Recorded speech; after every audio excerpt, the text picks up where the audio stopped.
am fost întotdeauna așa. Opusul, mă refer opusul la tot ceea ce fac astăzi. Cola, Pepsi, consumam alcool, consumam 5 cafele pe zi, 3 energizante, sucuri, fast food-uri, ciocolată. Ăsta era stilul meu de viață.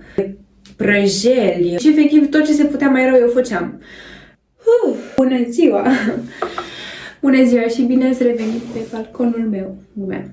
Bine ați revenit pe canalul meu de YouTube. M-am gândit să încep o nouă serie care o să aibă cam 5-6 episoade în care mi-ar plăcea să vă povestesc despre transformarea mea. De fapt, cum am ajuns să am lifestyle-ul pe care îl am acum, stilul de viață, cât se poate de sănătos. Încerc să fac cât mai multe chestii care să îmi ajute organismul, mintea și așa mai departe. Ideea este că m-am gândit să încep această serie pentru că în ziua de azi și eu inclusiv, când mă uit la anumite persoane, influencer, vloggeri care își postează rutina de dimineață sau ce mănâncă într-o zi sau ce fac ele într-o zi, am impresia că totul este așa foarte perfect. Am impresia că totul este roz, adică ne trezim la 4 dimineața, mergem la pilates, după aia micul dejun sănătos, după aia muncim, după aia mergem iar la sală, după aia, adică e wow. Adică nu zic că este imposibil, dar uneori nu este totul chiar atât de roz precum vedem în videoclipuri. Și știu asta pentru că și eu am încercat la rândul meu să adaptez un stil de viață cât mai activ, cât mai sănătos, dar nu am fost întotdeauna așa. Am fost opusul. Și când zic opusul, mă refer opusul la tot ceea ce fac astăzi. Eram genul de persoană care mânca doar fast food, foarte multă ciocolată, foarte multe energizante, consumam, cred că 3 energizante pe zi și vreo 5 cafele, deci 3 energizante pe zi și 5 cafele, foarte multe sucuri acidulate, cola, Pepsi, foarte multe prăjeli, fumam, deci efectiv tot ce se putea mai rău eu făceam. Consumam alcool, consumam 5 cafele pe zi, 3 energizante, sucuri, fast food-uri, ciocolată. Ăsta era stilul meu de viață. Nu dormeam noaptea, dormeam ziua, deci era efectiv opus la tot ceea ce fac acum. Deci nu...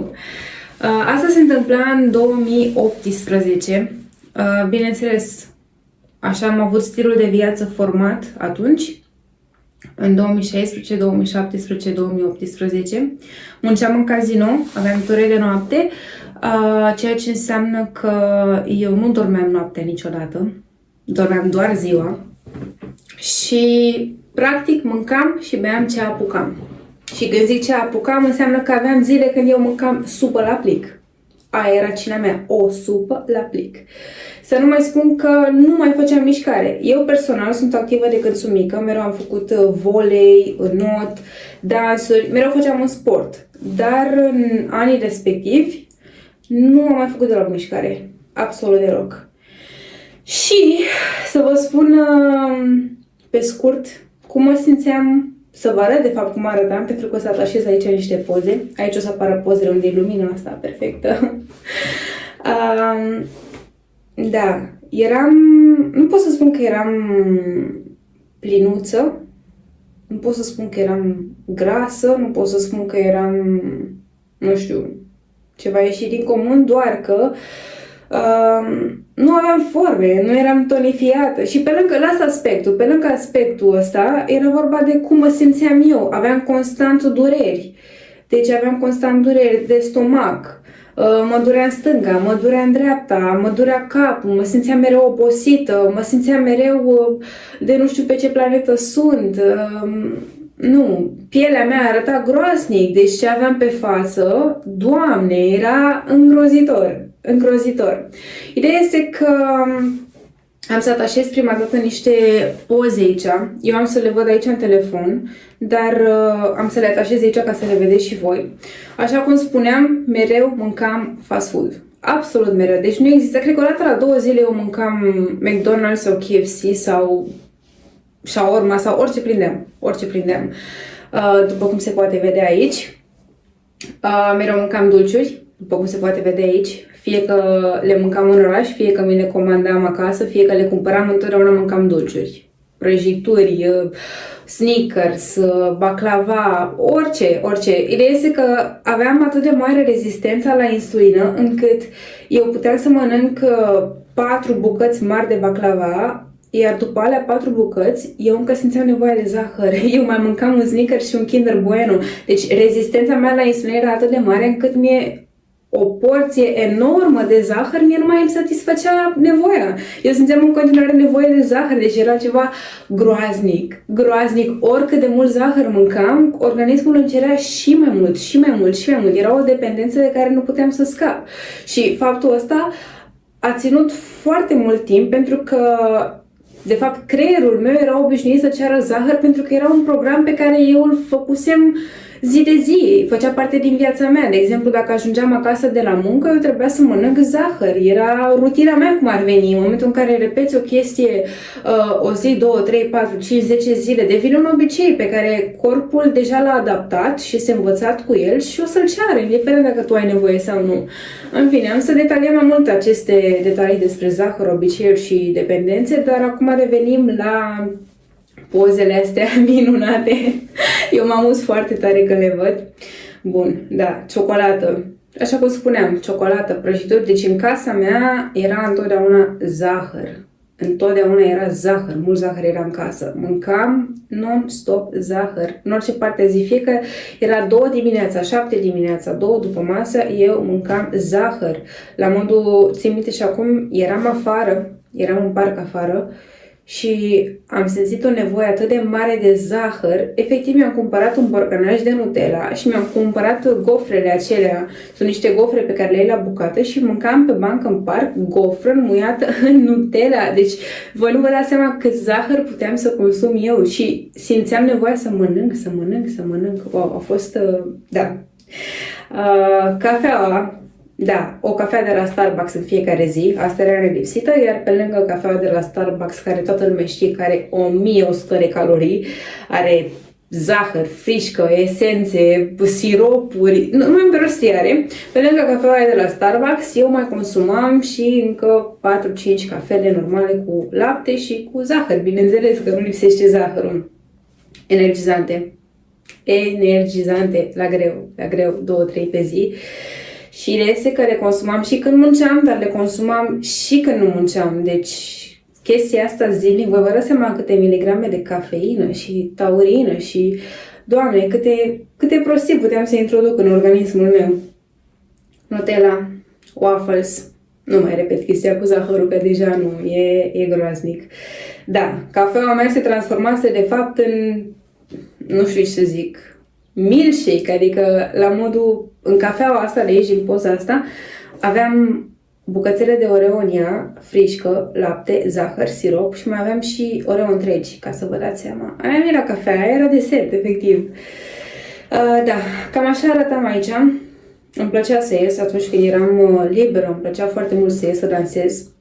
Mergeam destul de des în club, ceea ce însemna că eu nu dormeam niciodată noaptea. Deci, ziua, de exemplu, să zicem că dormeam pe la 8 dimineața, mă trezeam pe la 4, 5, 6 după masă, seara. Cam asta era programul meu. Asta era programul de zi cu zi. Cam așa arătam. V-am spus, nu pot spune că eram foarte plinuță, nu pot spune că eram ceva la modul, nu știu, să am probleme sau dau în obezitate sau multe alte chestii.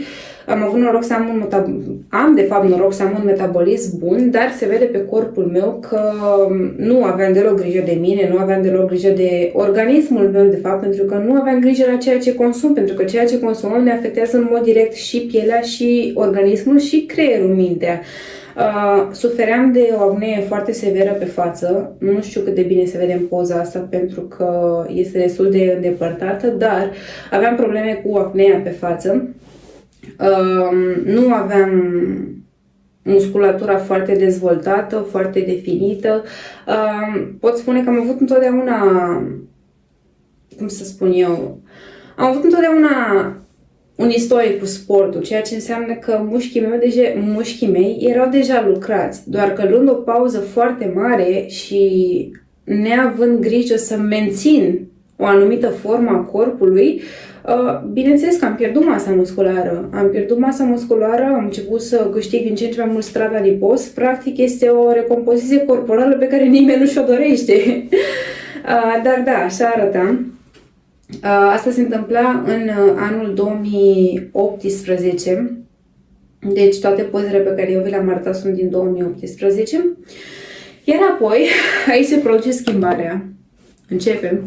O schimbare, de fapt.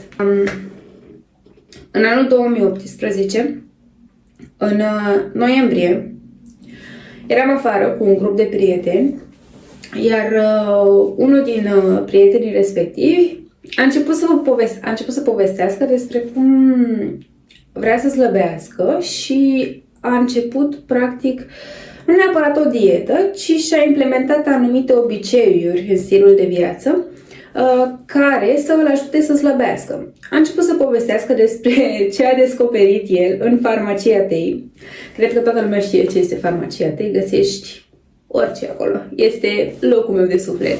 Da, a început să povestească despre un mic dejun pe care l-a descoperit, care era format din ovăz, goji, merișoare, semințe de chia, semințe de in, iaurt, fructe confiate și tot spunea: sunt super, are un gust super bun, este foarte bun pentru organism, m-a ajutat să slăbesc, am început să slăbesc. Nu am intrat în detalii la modul, știi, eu am renunțat la prăjeli și la dulciuri și am înlocuit prăjelile și dulciurile cu acest mic dejun sau cu această masă. Pur și simplu lăuda gustul foarte mult și lăuda ce varietate există în locul respectiv în farmacia Tei de produse de genul acesta, de semințe, produse bio și așa mai departe, și cum poți face niște mese, niște gustări foarte, foarte bune. Ei bine, eu la momentul respectiv nu-mi doream să slăbesc. Deci să se înțeleagă, eu nu aveam o dorință de a slăbi, de a mă tonifia, de a face mușchi. Nu. Ce mi-am dorit eu și care a fost de fapt abordarea mea la momentul respectiv, suntem în noiembrie 2018, repet, a fost faptul că eram foarte haos cu somnul. Aveam constant dureri de cap, aveam constant dureri de stomac, aveam constant dureri de corp, mă simțeam în continuu obosită, aveam o extenuare continuă în corp. La modul mă trezeam și nu puteam să mă mai ridic din pat. Deci organismul meu nu mai avea forță să se ridice din pat. Pentru mine asta a fost de fapt schimbarea. Nu că îmi doream eu să arăt altfel, ci pur și simplu am vrut să am grijă de odihna mea și de cum se simte corpul și organismul meu. Așa că prima dată am fost și am încercat și eu la rândul meu toate produsele pe care el mi le-a spus. Am cumpărat goji, am cumpărat ovăz pentru prima dată în viața mea și toate lucrurile acestea. Le-am introdus la micul dejun, am început să mănânc și eu asta la micul dejun. Al doilea pas pe care l-am făcut a fost să îmi schimb tura la muncă, pentru că, așa cum am spus, eu munceam ture de noapte, începeam la 7 seara, terminam la 7 dimineața.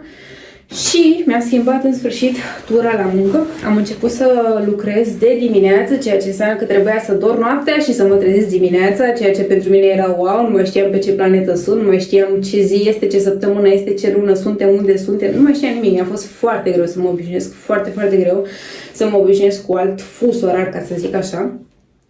Ideea este că am prins drag de toată chestia asta cu alimentația, cu mâncarea.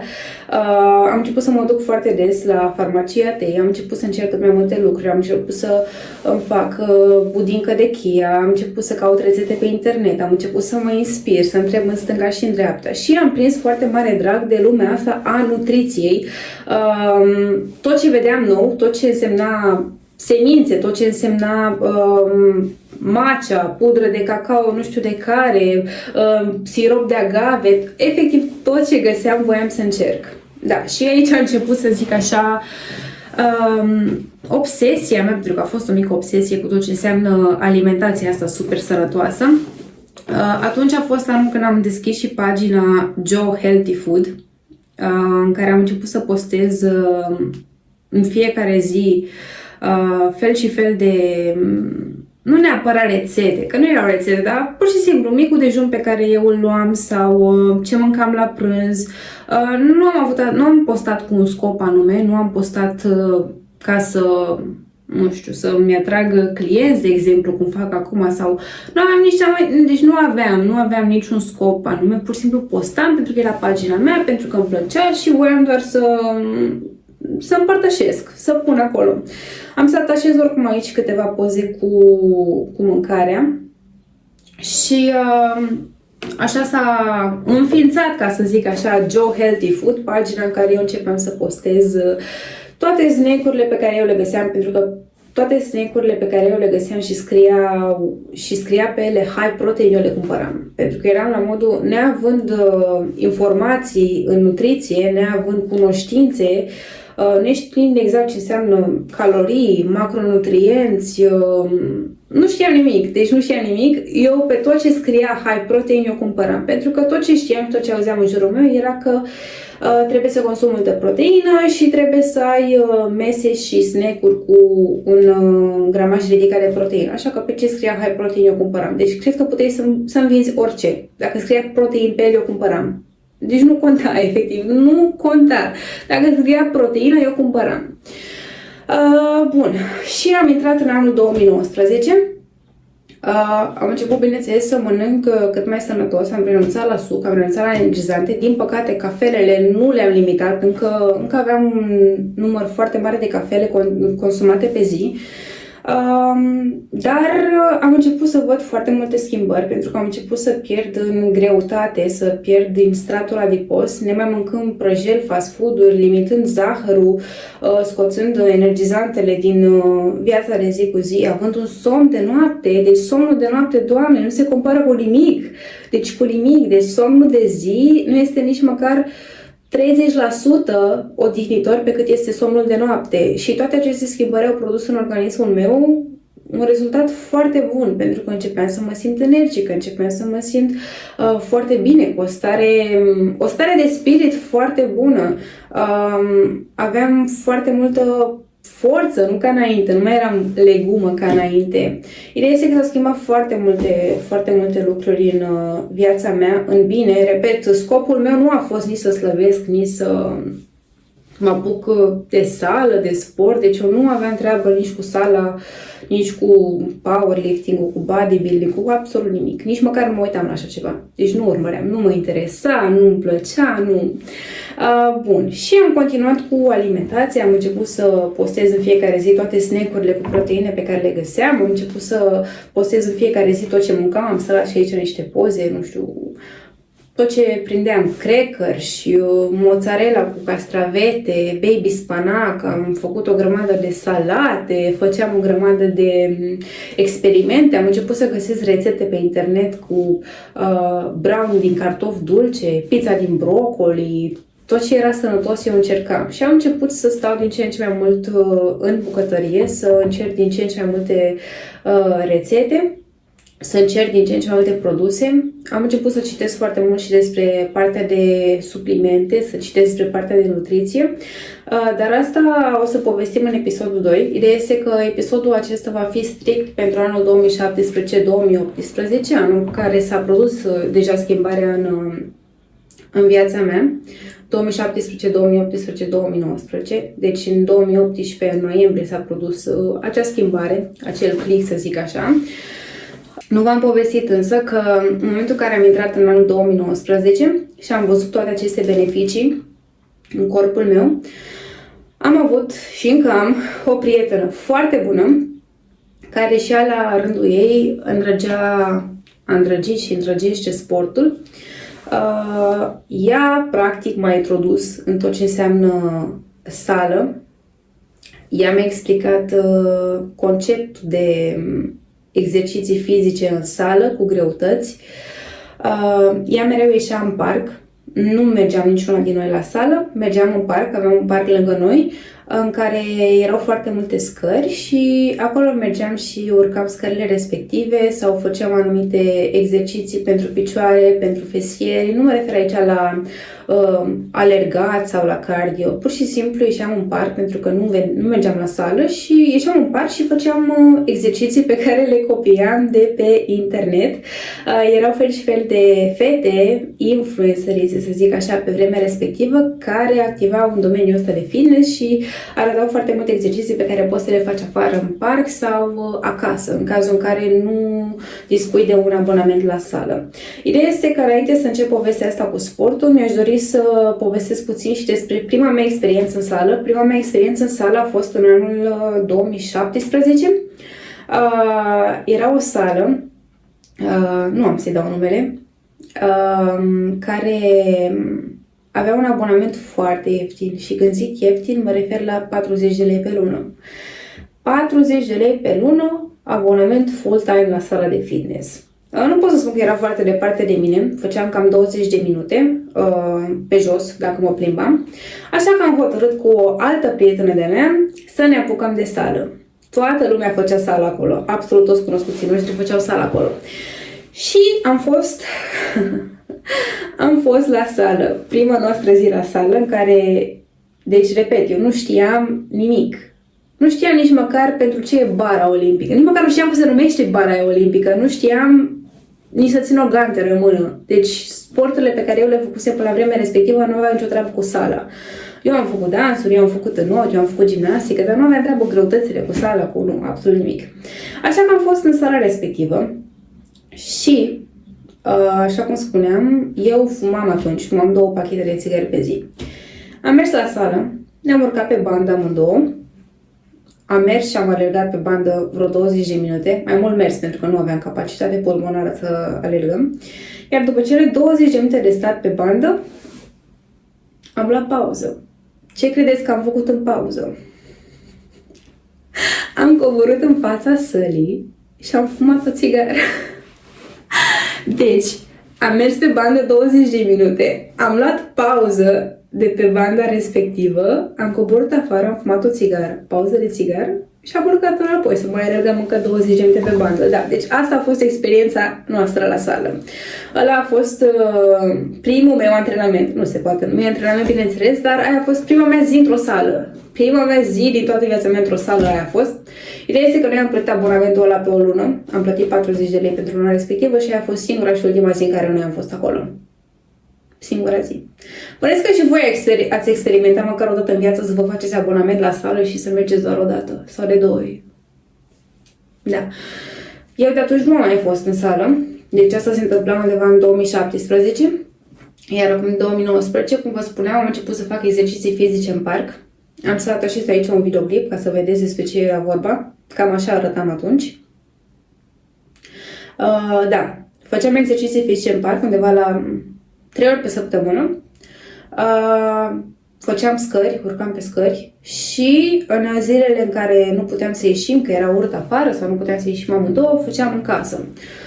Eu am făcut câteva luni de zile exerciții fizice în casă. Nu aveam nici accesorii, nu aveam nici benzi. Am făcut pur și simplu genuflexiuni, am făcut abdomene, am făcut fandări, am făcut tot ce se putea face fără accesorii, pentru că nu aveam. Mai târziu am început să-mi achiziționez și accesorii.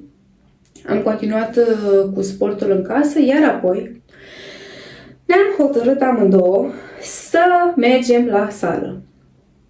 Am zis că este cazul să mergem la sală pentru că avem nevoie de greutăți, pentru că citisem mai multe informații despre dacă vrei să-ți dezvolți masa musculară, trebuie să lucrezi cu greutăți, acolo aveam și aparate, aveam mai mult spațiu, eu personal nu aveam spațiu în casă, cred că aveam un spațiu de, nu știu, 1 metru și cu 1 metru ca să-mi fac exercițiile, deci chiar nu aveam unde să lucrez în casă. Am lucrat foarte multe luni de zile de acasă, dar a fost foarte chinuitor pentru mine, pentru că nu aveam spațiu, nu aveam loc, efectiv, nu puteam să ridic piciorul. Dacă voiam, de exemplu, să fac donkey kicks-uri de pe saltea, eu nu puteam să ridic piciorul pentru că nu aveam loc. Da, și am hotărât să mergem la sală.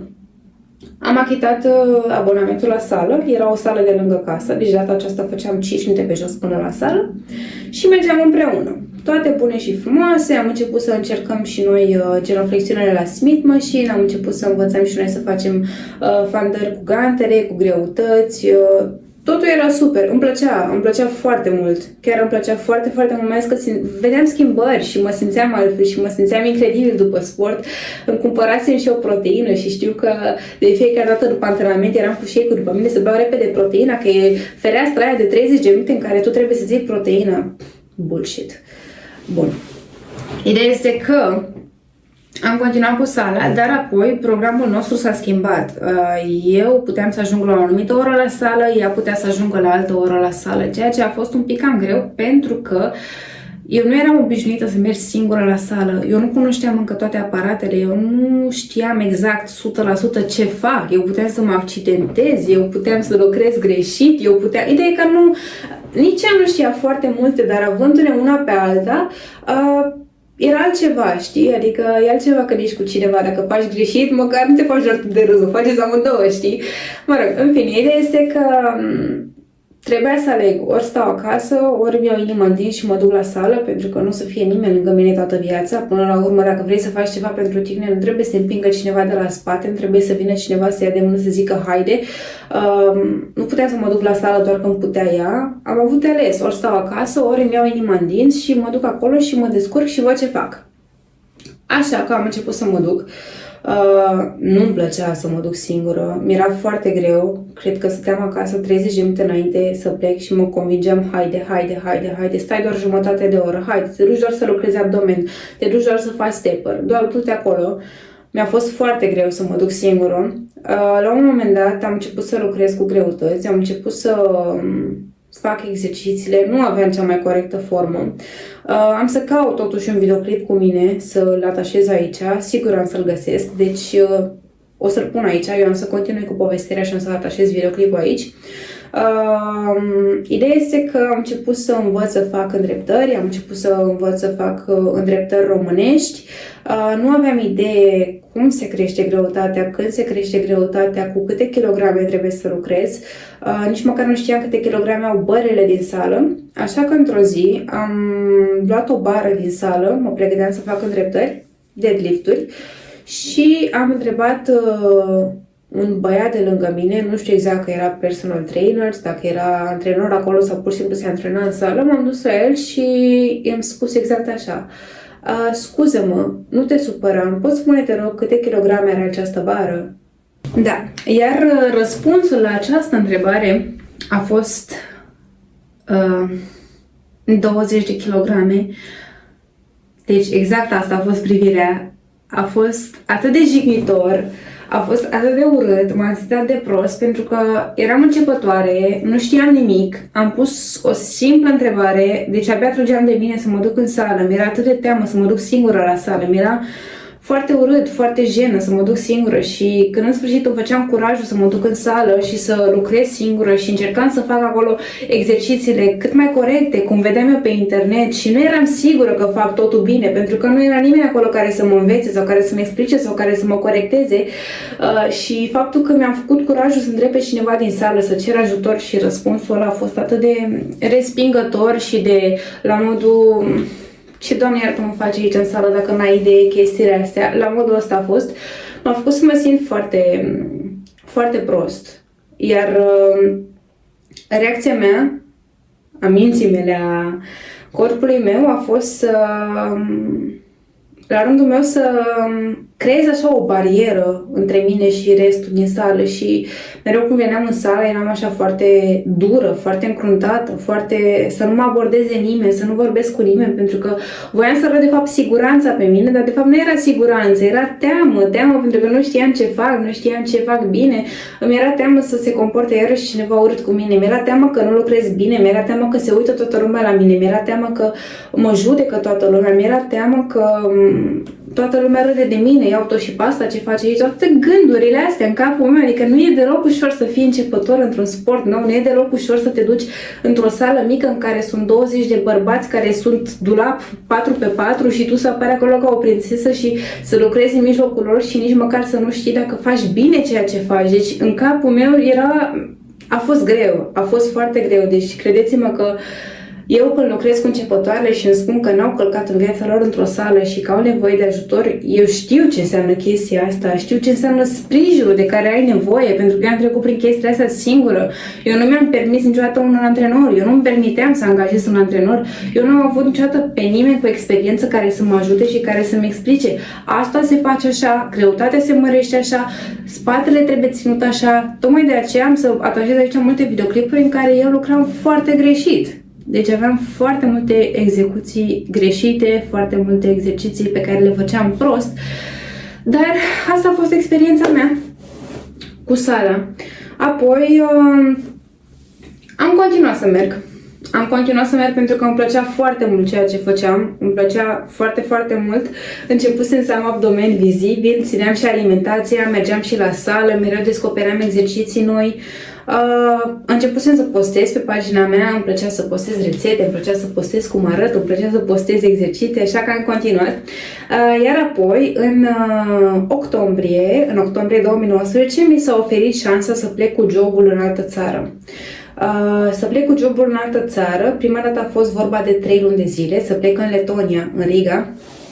Am acceptat, m-am dus în Riga, care aparent din 3 luni s-au transformat într-un an. Am locuit un an de zile în altă țară. Iar despre asta vom vorbi în episodul următor, pentru că în episodul următor am să vorbesc despre experiența mea în Riga și cum am continuat eu acolo cu alimentație și cu sportul. Cum am transformat o alimentație plăcută și un lifestyle frumos pe care îl creasem într-un an de zile într-o obsesie, cum am ratat foarte multe evenimente sociale, cum am ratat foarte multe ocazii și oportunități din cauza faptului că eram obsedată să nu ratez niciun antrenament, să nu ratez nicio masă. Deși eu nu mă duceam la competiții sportive, nu aveam treabă cu bodybuilding-ul, nu era nimic serios, era pentru stilul meu de viață. O făceam din plăcere. Eu am transformat chestia asta într-o obsesie care, din păcate, mi-a afectat viața. Nu am realizat asta atunci. Eram foarte strictă cu mine, deși fiind într-o țară străină, când trebuia să mă bucur de anumite ocazii și oportunități și ieșiri și să vizitez și să cunosc oameni noi, să petrec cu oamenii noi, nu mă refer aici la petreceri, băutură și așa mai departe, nopți pierdute, mă refer pur și simplu, de exemplu, dacă eram invitată la o zi romastică cu niște persoane noi și la un restaurant și eu aveam antrenamentul programat, eu nu mă duceam la ziua aia pentru că mă duceam la antrenament. Deci eu nu ratam niciun antrenament, aveam 5 antrenamente pe săptămână și toate mesele fixe. Deci eram, da, aveam și termenul de cheat day, aveam o zi în care aveam voie să mănânc tot ceea ce voiam, iar ziua aia era wow, mă trezeam de la 6 dimineața cu alarmă și mâncam de la 6 dimineața până la 12 noaptea absolut tot ce mă abținea să mănânc în săptămâna respectivă, deci cred că mâncam undeva la 10.000-15.000 de calorii în ziua respectivă.